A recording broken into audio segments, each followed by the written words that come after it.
परभणीमध्ये एका नवऱ्यानं बायकोला जिवंत जाळल्याची धक्कादायक घटना घडली।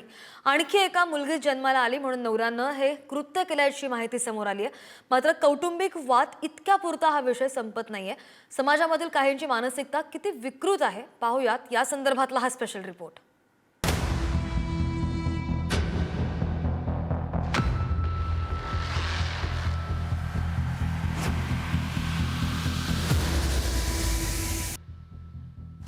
अमानवी, क्रूर, विकृत, संतापजनक अशी कितीही विशेषणं जोडली तरी कमी पडतील असा प्रकार परभणीत घडलाय।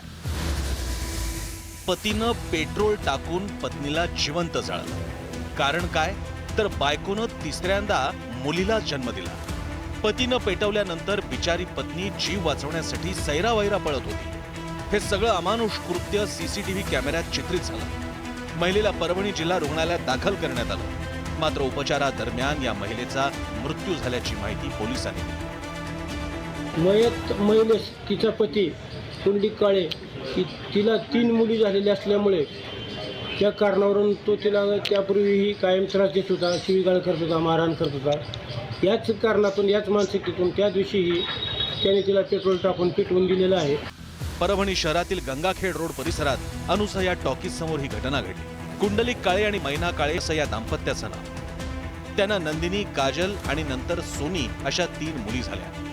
तिन्ही मुली झाल्यानं कुंडलिक काळे बायकोला शिवीगाळ आणि मारहाण करायचा। गुरुवारी रात्री 8 वाजता मैना काळे पेटलेल्या अवस्थेत घरातून रस्त्यावर आली। मला वाचवा वाचवा असा टाहो फोडत ती सैरावैरा पळत होती। त्यानंतर पती कुंडलिक काळेही तिथून पळ काढताना दिसले। मयत मैना काळेच्या बहिणीच्या फिर्यादीवरून आता पती कुंडलिक काळेला अटक करण्यात आली। 3 मुली झाल्या। दररोज माझ्या बहिणीला मारायचा, दररोज दररोज दररोज दररोज। मुली काऊन झाल्या म्हणून, मुली तुला मुलगा काऊन नाही व्हायला।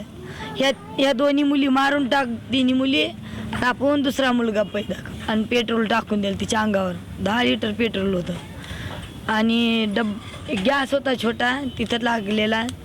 त्या गॅसचे पैसे त्याने पेट्रोल टाकून दिलं।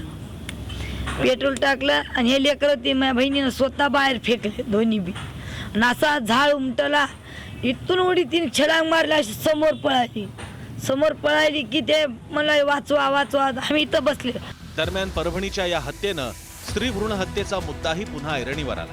विशेषतः मराठवाड्यात स्त्री भ्रूण हत्येचं प्रमाण गेल्या काही वर्षात झपाट्यानं वाढलंय। यामागे नेमकी काय कारण आहेत तेही समजून घेऊया। तिसरं अपत्य झाल्यास अनेक सरकारी योजनांचा लाभ मिळत नाही। लग्नात मुलींसाठी हुंडा द्यावा लागतो।